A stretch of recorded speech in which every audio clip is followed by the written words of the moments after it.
You guys see this smile? Oh, this smile. I'm feeling really good this morning, guys. This is Sean the King, the one and only, and I am here to bring you my review for Bleach manga chapter 515. And before I get started, I just want to say something. I was probably the only YouTube reviewer of manga who consistently said that Byakuya Kuchiki was not dead. If you don't believe me, go back and read my other chapter reviews whenever they mention Byakuya. Every single other manga reviewer out there kept saying he's dead, he's dead, he's better, he's dead, he's got to be dead. His sword shattered, he is dead, he has to be dead. And I kept saying, I said last week, I think it was either last week or the week before, where they showed Byakuya Kuchiki's sword shattering. I was like, okay, there's about a 50% chance that he's alive, and there's a 50% chance that he really is dead. But I said I still am not gonna say he's 100% dead. I said that, and of course, I also said last week that chapter 515 or 516 would be a pivotal chapter because the fighting is now over, and this is the cleanup. So we finally get to figure out who dies, who survives, what's the Sarate look like, what is going through people's heads. I mean, it's just a lot going on, and I knew that was going to happen, so I was expecting it. The chapter actually starts off with a bunch of random Shinigami that we don't know. Most of these guys are the medical Shinigami, and they're all running around trying to get people saved and healed and save who they could save. And we also, we get a pan of God, what is her name? I think her name is Unohana. The chick with the long hair, her subordinate. We as the battle was going on, we were all thinking to ourselves, why didn't they actually go out and try to save people? Now apparently we figured out why they stayed inside. It looks like Captain Commander, one of his last orders was for them to stay put. He must have known the strength of the Stern Ritters, and must have known that if they got outside, there will be trouble. And again, the same thing that happens when it comes to wartime situations. And I say the same thing in Naruto, and a lot of people don't agree with me when I say this, is that when you have a war going on and a battle going on, one of your most important people are your medical teams. Because again, when your team gets hurt, they can't get back out and fight if the medical team has been hurt or been killed. So it wouldn't have made sense for her to go on the front lines trying to fight Stern Ritters when her primary job is to heal people. She has to be the one that then goes back and makes sure everyone's taken care of. So it didn't hurt my feelings to know that she was on the battlefield, even though I'm pretty sure she wanted to be out there to help people. Same thing with Naruto. A lot of people get upset that Sakura hasn't been able to do a lot of stuff, and they say that she sucks and this and this and that. Again, maybe true. Your opinion is your opinion, but I know from my perspective is that her main focus was to be a medical need, and her job was to heal people, and that's what she's been doing.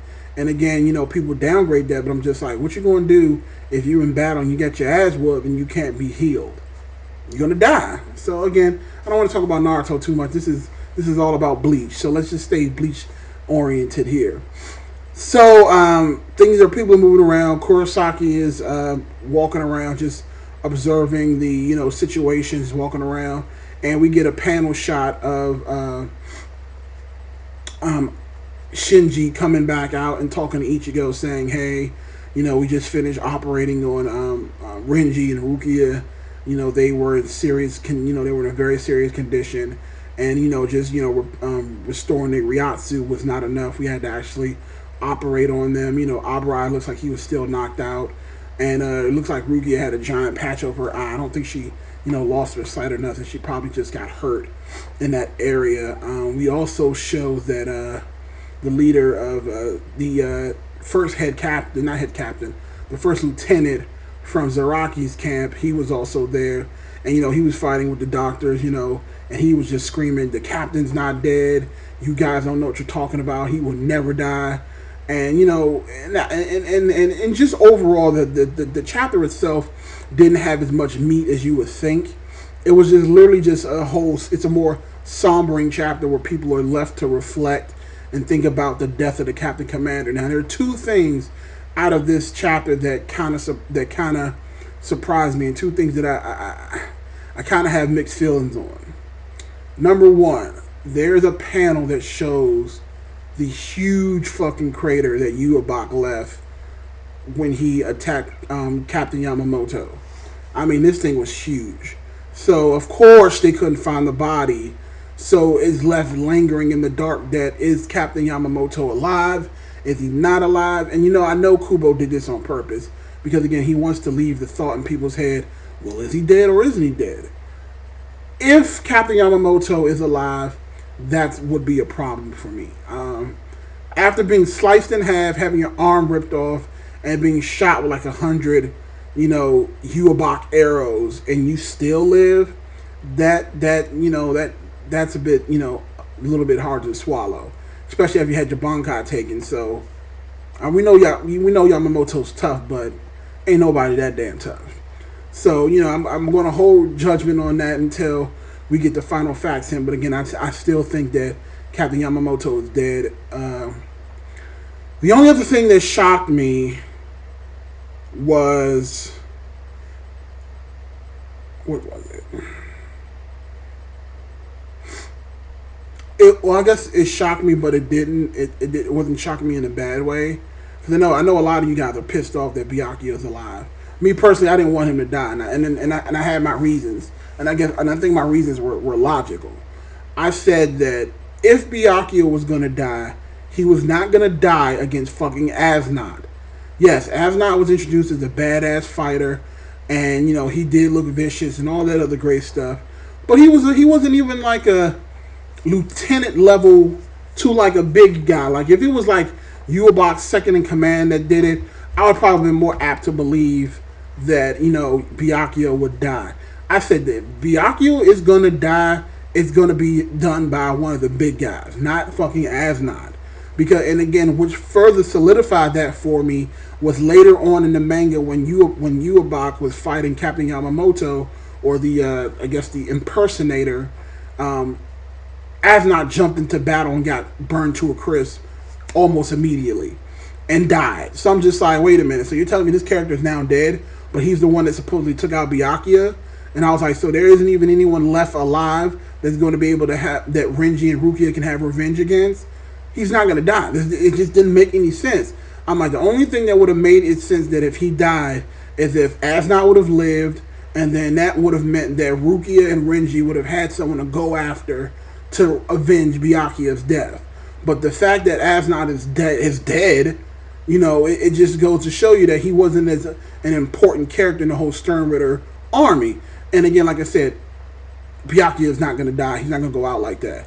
Now, in the manga, they actually said that not only did Byakuya escape death, but so did Kenpachi. That was the other thing that actually shocked me as well. That people actually thought that Kenpachi died. I was like, yeah, you saw him laying there, holding. He was still holding his Zanpakuto, and he looked like he got screwed up, effed up. But he didn't look dead to me. He just looked like he was passed out. So I never once thought that Kenpachi was dead. So I just thought that was kind of weird that they made it try to seem like oh my god, Kenpachi could be dead. No, Kenpachi's not dead. Are you kidding me? Come on. We all know what's going to happen. This is like a Rocky moment for the ages. The Sarate got their ass kicked. Now they have to double back and they have to go through a montage. People got to go out. I'm going to go out and get stronger, and I'm going to come back and I'm going to kick their asses. And then Ichigo's going to start realizing that he's a Quincy. He's going to start going to talk to Urahara to figure out, I'm a Quincy. How do you help me? Let me get some training. And we're going to go through a training montage. The Sarate is going to get stronger. Maybe the Zero Squad is going to show up to replace some of the captives that died. Trust me, it's going to be ridiculous. Only other thing that I want to touch on before I let you guys go is crap. Soy Fong is all pissed off about Yamamoto's death. You know, they're all hurt and, you know, scratched up. And we didn't get to see Toshiro. We don't know what his status is. And there are a couple other people who we have not verified their status as far as, you know, how hurt they are. Because we also had the guy who had Wabisuke. We saw him get blown in half, his arm, his chest. We still haven't seen what happened to him yet, which will be interesting. So, I mean, there's still a couple of lieutenants out there who we haven't figured out if they're alive or dead yet. It's going to be interesting. So I think we're going to probably figure that part out in chapter 516.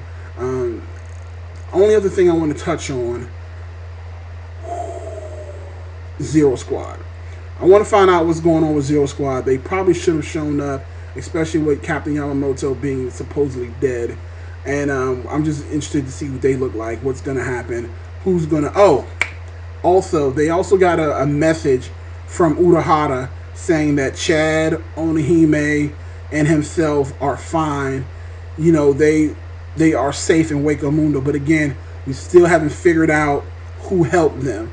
So again, we're still chomping at the bit to figure out who the hell helped them and why. Again, my vote is still for Grimmjow. I think we all know it's Grimmjow. I just think that Kubo is just pulling at us and just making us wait and salivating and try to figure it out. Who knows what's going to happen? Maybe Grimmjow is going to show up and start training with Ichigo. Who knows? But it's a lot to look forward to. Now it's time for you guys. You know what the deal is, to tell me what you think. Were you really pissed off that Byakuya is alive? I know some of you guys are. But and again, like I said, I'm not upset, but I know you guys probably are. So tell me about it. Tell me why you think that Byakuya should have died versus the reason that he lived. And do you think he'll actually get back into battle? Because keep in mind, they said that they don't think he'll ever, you know, be able to resume his captain duties ever again. I doubt that. Again, I think there'll probably be some experimental thing done.